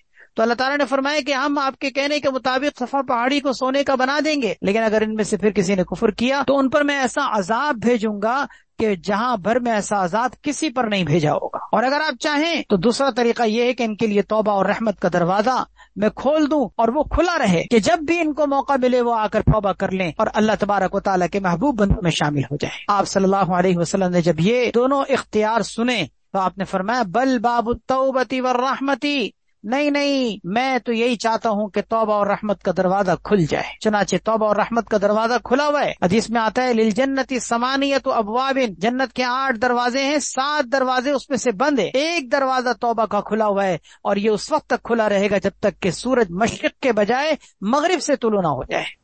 22ویں فضیلت یہ ہے کہ اللہ تبارک و تعالیٰ اپنے بندے کی توبہ کا انتظار کرتے ہیں۔ مسلم شریف کی روایت ہے، حضرت ابو موسیٰ رضی اللہ تعالیٰ عنہ آپ صلی اللہ علیہ وسلم کا ارشاد نقل فرماتے ہیں ان اللہ عز وجل یبسط یدہ باللیل لیتوب مسیء النہار، اللہ تبارک و تعالیٰ رات کو اپنا ہاتھ پھیلا دیتے ہیں تاکہ دن کو گناہ کرنے والا آئے اور توبہ کرے، ویبسط یدہ بالنہار، اور دن کو اپنا ہاتھ پھیلا دیتے ہیں لیتوب مسیء اللیل، تاکہ رات کو گناہ کرنے والا آ کے توبہ کرے، حتی تطلع الشمس من مغربها، یہ سلسلہ اللہ تبارک و تعالیٰ کی جانب سے چلتا رہتا ہے اور اس وقت تک چلتا رہے گا جب تک کہ سورج مغرب سے طلوع نہ ہو جائے۔ اسی طرح 23ویں فضیلت یہ ہے کہ انسان جب توبہ کرتا ہے تو اس کے توبہ پر کوئی گواہ باقی نہیں رہتا، آپ کو معلوم ہے جب انسان گناہ کرتا ہے تو اس کے گناہ پر کئی گواہ بن جاتے ہیں۔ سب سے پہلا گواہ تو خود انسان کے محافظ فرشتے ہوتے ہیں جو کرامن کاتبین لکھنے والے۔ دوسرا، انسان جن اعضاء و جوارے سے گناہ کرتا ہے وہ اعضاء و جوارے انسان کے اوپر گواہ بن جاتے ہیں کہ کل قیامت کے دن اللہ تعالیٰ انسان کے اعضاء و جوارے کو گویائی دیں گے اور وہ بتائیں گے کہ ان سے کیا کیا کرتوت کیے گئے۔ سورہ یاسین کے 2nd لاسٹ رکوع میں پڑھیے اللہ تعالیٰ نے کیا فرمایا ہے، الیوم نختم علی افواہہم، آج کے دن ان کے منہ پر مہر لگا دیں گے، وتکلمنا ایدیہم وتشہد ارجلہم بما کانوا یکسبون، پھر ان کے اعضاء و جوارے ہمیں بتائیں گے کہ وہ کیا کیا کر رہے۔ تو یہ انسان کے اعضاء و جوارے بھی انسان کے خلاف گناہ پر گواہ بن جاتے ہیں۔ اسی طرح زمین کے جس حصے پر، کائنات کے جس ٹکڑے پر انسان گناہ کرتا ہے وہ زمین کا حصہ بھی انسان کے گناہ پر گواہ بن جاتا ہے۔ لیکن یہ ساری گواہیاں جو انسان کے گناہ پر قائم ہوتی ہیں، توبہ کی وجہ سے اللہ تعالیٰ سب کو ختم کر دیتے ہیں۔ کھاتا بالکل صاف، التائب من الذنب کمن لا ذنب له، اس نے گویا کہ گناہ کیا ہی نہیں۔ جب گناہ کا کھاتا سب صاف ہو گیا تو گواہیاں بھی ساری ختم، ثبوت بھی سارے ختم۔ حدیث میں آتا ہے الترغیب و ترہیب میں یہ روایت موجود ہے کہ حضرت انس رضی اللہ تعالیٰ عنہ فرماتے ہیں کہ آپ صلی اللہ علیہ وسلم نے ارشاد فرمایا اذا تاب العبد من ذنوبہ، جب بندہ اپنے گناہوں پر توبہ تائب ہو جائے اور گناہوں سے توبہ کر لے، انس اللہ عز وجل حفظتہ ذنوبہ، سب سے پہلا کام یہ کہ اللہ تعالیٰ اس کے محافظ جو فرشتے ہیں ساتھ رہنے والے اللہ تعالیٰ ان سے اس کو بھلا دیتے ہیں، ان کی گواہی کو ختم کر دیتے۔ دوسرا وَأَنْسَى ذَلِكَ جَوَارِحَهُ، اس کے جو اعضاء و جوارح ہیں اللہ تعالیٰ اس سے بھی ان کو بھلا دیتے ہیں۔ وَمَعَالِمَهُ مِنَ الْأَرْضِ، تیسرا یہ کہ زمین کے جس حصے پر اس نے گناہ کیے تھے ان حصوں سے اللہ تعالیٰ بھلا دیتے ہیں۔ حَتَّى يَلْقَى اللَّهَ يَوْمَ الْقِيَامَةِ وَلَيْسَ عَلَيْهِ شَاهِدٌ مِّنَ اللَّهِ بِذَنبٍ، یہاں تک کہ کل قیامت کے دن وہ اس حالت میں اللہ تعالیٰ سے ملاقات کرے گا کہ اس کے گناہ پر کوئی گواہ باقی نہیں رہے گا۔ اللہ اکبر، کتنی بڑی یہ فضیلت ہے۔ تو توبہ کی یہ بہت بڑی فضیلت، بہت بڑا انعام کہ انسان کا کھاتا بالکل ختم، اس کے ثبوت سارے کے سارے ڈیلیٹ، سب گناہ کے کھاتے بند کر دیے جاتے ہیں، ختم کر دیے جاتے ہیں۔ اب وہ گناہ سے ایسے نکل جاتا ہے کہ اس نے گناہ کیا ہی نہیں تھا۔ 24ویں فضیلت یہ ہے کہ توبہ کرنے کی برکت سے انسان کا دل نرم ہو جاتا ہے، دل میں نرمی پیدا ہوتی ہے، دل پر رقت طاری ہوتی ہے، انسان رقیق القلب ہو جاتا ہے۔ گناہ کی وجہ سے جو انسان کے دل پہ قساوت اور سختی آ چکی ہوتی ہے، توبہ ہمیں ایک بہترین ایسا راستہ فراہم کیا گیا ہے کہ جس راستے پر چل کر ہم اپنے دلوں کی قساوت اور سختی کو دور کر سکتے ہیں۔ اللہ تعالیٰ توبہ کرنے کی برکت سے دلوں کے اندر نرمی پیدا کرتے ہیں۔ حضرت عمر ابن خطاب رضی اللہ تعالیٰ عنہ کا ایک ارشاد ہے، حلیۃ الاولیاء کے اندر موجود ہے، فرماتے ہیں کہ جالس التوابین، توبہ کرنے والوں کے ساتھ بیٹھا کرو، ان کی مجلس میں بیٹھا کرو، ان کی صحبت میں رہا کرو، فَإِنَّهُمْ أَرَقُّ شَيْءٍ أَفْئِدَةً، کیونکہ ان کے دل لوگوں میں سب سے زیادہ نرم ہوتے ہیں، ان کے دل کے اندر نرمی سب سے زیادہ ہوتی ہے۔ ایک اور روایت میں آتا ہے، حضرت عون ابن عبداللہ رحم اللہ فرماتے ہیں، قلب التائب بمنزلۃ الزجاجہ، توبہ کرنے والے کا دل آئینے کی طرح صاف اور شفاف ہوتا ہے، اس میں ہر لگنے والی بات اثر انداز ہوتی ہے، اور ایسے دلوں میں جو توبہ کرنے والوں کے دل ہوتے ہیں نصیحت بہت تیزی سے اثر کرتی ہے۔ اور پھر فرمایا کہ وَهُمْ إِلَى الرِّقَّةِ أَقْرَبُ، وہ رقت اور نرمی کے بہت زیادہ قریب ہوتے ہیں، یعنی ان کے دلوں کے اندر رقت بہت زیادہ ہوتی ہے۔ پھر فرمایا بس تم لوگ توبہ کے ذریعے سے گناہوں کی بیماری کا علاج کیا کرو، بے شک بہت سے توبہ کرنے والوں کو ان کی توبہ نے جنت کی جانب بلا کر تیزی سے جنت میں داخل کر دیا۔ تم لوگ خوب توبہ کرنے والوں کے ساتھ بیٹھا کرو، جالس التوابین، خوب توبہ کرنے والوں کے ساتھ بیٹھا کرو، فإن رحمت اللہ الی التوابین اقرب، اس لیے کہ اللہ کی رحمت توبہ کرنے والوں کے بہت زیادہ قریب ہوتی ہے۔ ایک اور روایت میں ہے، التائب اسرع دمعۃ وارق قلبا، یہ بھی حضرت عون ابن عبداللہ رحم اللہ کا قول ہے، توبہ کرنے والوں کے آنسو بہت جلدی بہتے ہیں، کیونکہ جو کثرت سے توبہ کرتا ہے اس کے دل میں ایسی نرمی پیدا ہوتی ہے کہ یہاں ہاتھ اٹھا نہیں اور وہاں آنکھوں سے لڑیاں بہہ چکی ہوتی ہیں۔ اللہ اکبر۔ فرمایا التائب اسرع دمعۃ، توبہ کرنے والوں کے آنسو بہت جلدی بہتے ہیں، وارق قلبا، اور ان کے دل کے اعتبار سے وہ بہت نرم ہوتے ہیں۔ 24 فضیلتیں ہو گئیں۔ 25ویں فضیلت، توبہ اور استغفار کرنے والے کے باغ جاگ جاتے ہیں، خوش نصیب ہو جاتا ہے، خوش قسمت ہو جاتا ہے۔ حدیث میں توبہ کرنے والے کو خوش قسمت کہا گیا ہے۔ ابن ماجہ کی روایت ہے، طوبی لمن وجد فی صحیفته استغفارا کثیرا، کہ جس نے اپنے نامہ عمل کے اندر استغفار کی کثرت پائی، ایسے شخص کے لیے خوش بختی ہے، بڑا خوش بخت اور خوش قسمت ہے وہ انسان کہ جو قیامت کے دن اپنے نامہ عمل میں استغفار کی کثرت پائے۔ 25 فضیلتیں ہو گئیں۔ 26ویں فضیلت کہ توبہ اور استغفار ایک ایسا ہتھیار ہے کہ جس کے ذریعے سے شیطان کو ہلاک کیا جاتا ہے۔ توبہ اور استغفار کی کثرت شیطان کی ہلاکت ہے۔ حدیث میں آتا ہے، علیکم بلا الہ الا اللہ، آپ صلی اللہ علیہ وسلم نے ارشاد فرمائے کہ تم پر لازم ہے، تم اپنے اوپر اس چیز کو لازم کر لو، یعنی اس کو تھام لو کہ لا الہ الا اللہ اور استغفار کی کثرت کرو، اس لیے کہ شیطان نے یہ بات کہی ہے کہ اہلکت الناس بالذنوب فاہلکونی بلا الہ الا اللہ والاستغفار، کہ میں نے لوگوں کو گناہوں کی وجہ سے ہلاک کیا، گناہوں میں ڈال کر ان کو ہلاک کرنے کی کوشش کی، لوگوں نے مجھے لا الہ الا اللہ اور استغفار کے ذریعے سے ہلاک کیا۔ فلما رأیت ذالک، جب میں نے یہ دیکھا تو میں نے ان کو خواہشات نفسانیہ میں مبتلا کر دیا، خواہشات نفسانیہ میں ایسا مبتلا کیا کہ وہ خواہشات نفسانیہ میں ڈوب کر اس طرح سے زندگی گزارتے رہے کہ وہم یحسبون انہم مہتدون، کہ اپنے آپ کو وہ یہ گمان کیے بیٹھے رہے کہ بڑے ہدایت پر چلنے والے ہیں، حالانکہ خواہشات کی پیروی کر کے وہ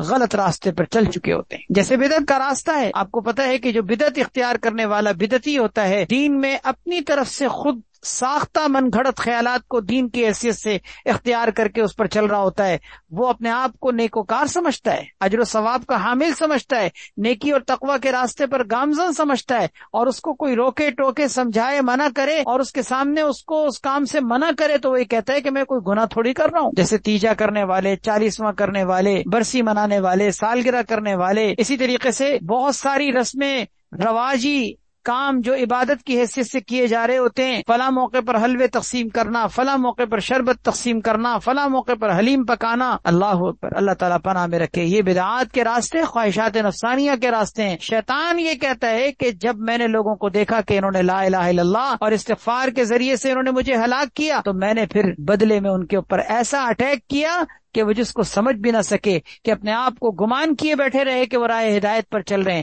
حالانکہ وہ گمراہی کے راستے پہ چل رہے ہوتے ہیں، کیونکہ خواہشات نفسانیہ کی پیروی کر کے انسان ہدایت کے راستے سے اور سنت کے راستے سے ہٹ جاتا ہے۔ بہرحال یہ میں نے آپ کے سامنے کچھ فضائل رکھے ہیں۔ اللہ تبارک و تعالی ہم سب کو ان فضائل کو، انعامات کو، فوائد کو حاصل کرنے کی توفیق عطا فرمائے، اور اس کا طریقہ یہ ہے کہ ہم اپنے معمولات میں توبہ کو شامل کریں، استغفار کو شامل کریں، اپنی زبان پر استغفار کو جاری و ساری کریں، اپنے معمولات یومیہ میں اس کو شامل کریں کہ روزانہ کی بنیاد پر بہت بہتر ہوگا کہ صبح شام 100 مرتبہ استغفار کر لیں، اگر نہ ہو تو کم سے کم 100 مرتبہ تو لازمی کریں۔ کوئی بھی کلمہ میں چھوٹا سا ذکر کرتا ہوں تاکہ آسانی سے یاد ہو جائے، باقی کوئی بھی آپ یاد کر سکتے ہیں۔ استغفر اللہ و اتوب الیہ، استغفر اللہ و اتوب الیہ، استغفر اللہ و اتوب الیہ، یہ چھوٹا سا کلمہ ہے، آپ اگر اس کو 100 مرتبہ پڑھنا چاہیں 2-3 منٹ کے اندر انشاءاللہ آپ کی یہ تسبیح پوری ہو سکتی ہے۔ استغفر اللہ و اتوب الیہ، استغفر اللہ و اتوب الیہ۔ تھوڑا سا اور آگے بڑھنا چاہیں، الفاظ بڑھانا چاہیں، استغفر اللہ ربی من کل ذنب واتوب الیہ، استغفر اللہ ربی من کل ذنب واتوب الیہ، یہ اس سے اور زیادہ الفاظ کے ساتھ ہے۔ اور الفاظ بڑھانا چاہیں، استغفر اللہ العظیم الذی لا الہ الا هو الحی القیوم واتوب الیہ۔ حدیث میں آتا ہے جس نے یہ کلمہ پڑھ لیا سمندر کے جھاگ کے برابر بھی اس کے گناہ ہوں گے، اللہ اس کو معاف کر دے۔ بہرحال اللہ پاک ہم سب کو استغفار کرنے والے اور توبہ کرنے والے بندوں میں شامل فرمائے۔ اللہم اجعلنا من التوابین وجعلنا من المتطہرین، وآخر دعوانا الحمد للہ رب العالمین۔